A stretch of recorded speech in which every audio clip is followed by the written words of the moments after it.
Assalamualaikum sahabat tani. Mendapat hasil panen yang bagus merupakan impian dari setiap petani.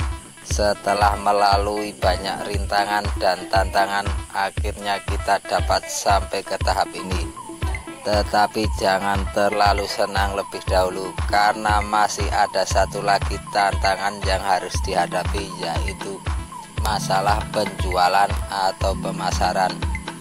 Bagi produk-produk hasil pertanian yang awet seperti kedelai, jagung, singkong, atau ubi, mungkin dalam masalah pemasaran ini dapat dilakukan dengan lebih santai. Tetapi untuk produk-produk pertanian berupa sayuran seperti tomat, kangkung, bayam, sawi, cacing, dan lain sebagainya, pemasaran harus dilakukan sesegera mungkin. Mungkin kita dapat menjualnya ke tengkulak atau pengepul, tetapi dengan menjual ke tengkulak atau pengepul biasanya harga sudah dipatok oleh mereka dan kita hanya menurut saja tanpa dapat melakukan tawar-menawar. Alternatif selanjutnya yaitu kita menjualnya ke pasar tradisional.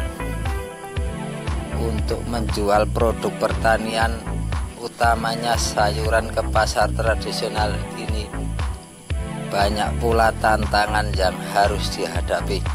Untuk itulah kami telah merangkum panduan untuk berjualan sayuran di pasar tradisional. Tahap pertama yaitu pengenalan pasar. Terlalu naif rasanya bila kita berharap orang-orang pasar akan menyambut kita seperti orang tua kita yang menyambut kepulangan kita setelah 5 tahun lamanya merantau. Penawaran yang rendah, selisih penghitungan, hingga barang hilang, serta dibentak-bentak karena kita mengganggu lapak orang lain. Ini sesuatu hal yang lazim kita alami jika kita mulai berjualan di pasar tradisional.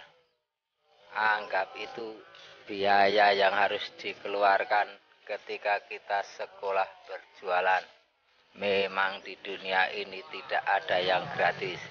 Ngomong-ngomong soal gratis, subscribe itu gratis. Jadi subscribe channel ini agar kami lebih bersemangat dalam membuat video yang bermanfaat sekaligus menghibur.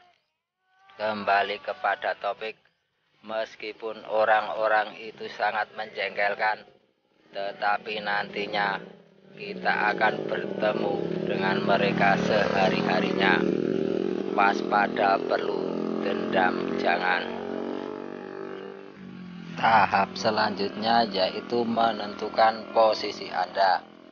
Sebagai petani sayuran, sebaiknya Anda mengambil posisi sebagai supplier atau pemasok bagi para pedagang sayuran.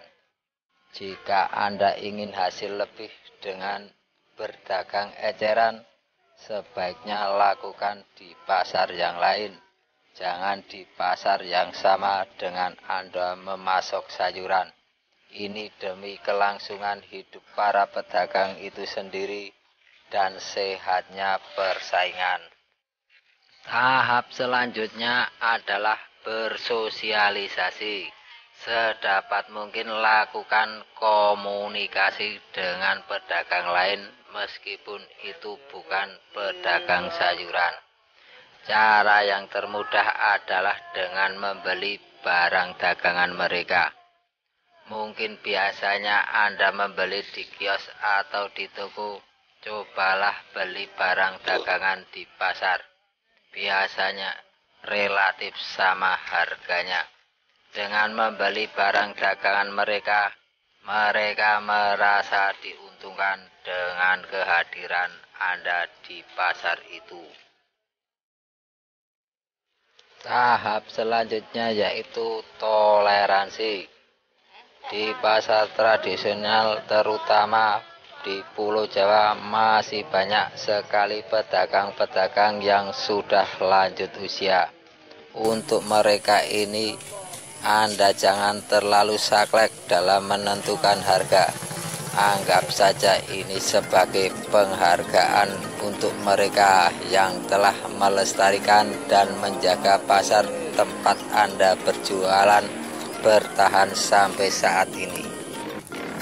Dan yang terakhir dan yang terpenting adalah ngopi, karena ngopi ini merupakan manifestasi dari kegembiraan berjualan di pasar. Berjualan di pasar tanpa ngopi ibarat puasa tanpa lebaran. Nah, begitulah panduan yang dapat kami sampaikan. Semoga bermanfaat. Sampaikan saran dan kritik, sebab puji-pujian hanya untuk Tuhan semata. Jaya makmur petani Indonesia. Assalamualaikum warahmatullahi wabarakatuh.